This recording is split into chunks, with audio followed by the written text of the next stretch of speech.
Por que a gente precisa entender tudo isso? Porque na célula, né, as proteínas elas se juntam, né? Aí volto lá aquela minha frase do Gut, né? Elas se juntam, né, de maneiras as mais estranhas possíveis, né? Estranhas assim,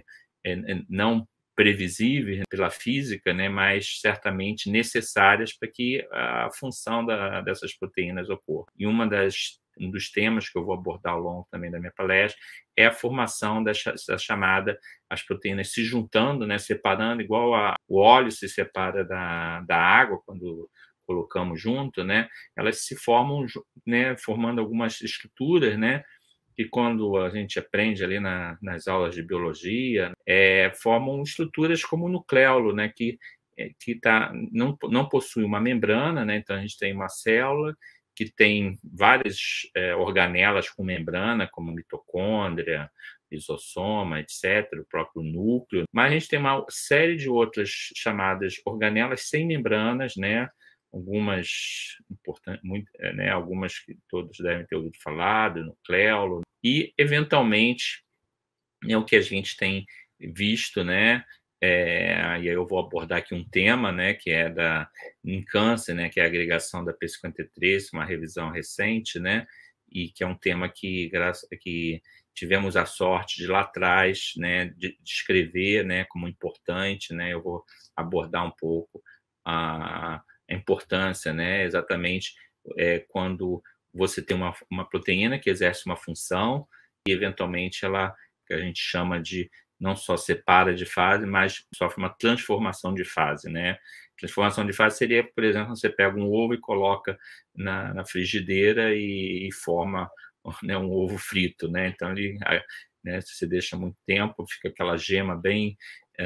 densa, né? Então, aquilo separou de fase, você não consegue voltar ao que era antes, né? É a mesma coisa a gente vai fazer, tentar associar exatamente nessas chamadas, na chamada agregação amilóide, que eu vou entrar um pouco adiante, né, que é quando, né, processos que provavelmente são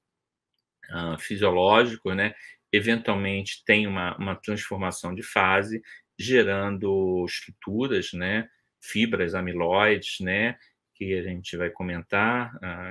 em breve, que geram doenças como a doença de Alzheimer, a doença de Parkinson e até o câncer, né, ligado à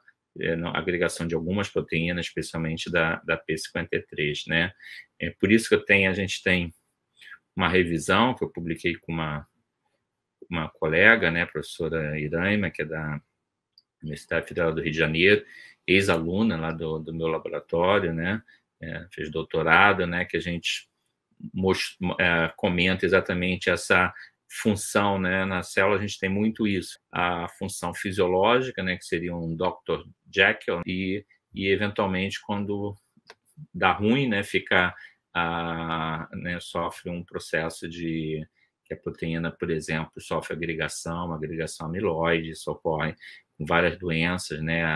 além de Parkinson e Alzheimer, tem a esclerose amiotrófica lateral, uma série delas, né, a gente não vai ter tempo de entrar muito em detalhe. Mas tudo isso envolve, né, o fato, né, o professor Natalino falou aqui que eu fiz medicina, né, mas quando eu entrei para a faculdade de medicina, sempre tive muito interesse no como é que as proteínas se dobravam, né, tinham um estado nativo, né. Até alguns meus colegas meus na época falavam, mas qual o interesse seu disso? Isso não tem nada a ver com a medicina, né. Enfim, acho que naquela época pouco se sabia, né, mas hoje existe uma série de doenças em que você tem agregação dessas proteínas, né, já mencionei várias delas, né, Alzheimer, Parkinson, as doenças do prio, né, as encefalopatias transmissíveis, né, e muitas outras, né, são mais de 50 doenças e a lista crescendo, né. Então a gente vai falar um pouco sobre isso, né. O nosso laboratório ele faz desde estudos bem básicos, né, a estudos pré-clínicos, né, com animais, até eventualmente interação, em alguns casos, né, tentando buscar o que se chama translação, né, quando você usa o que foi descoberto na bancada e aplica no paciente, né.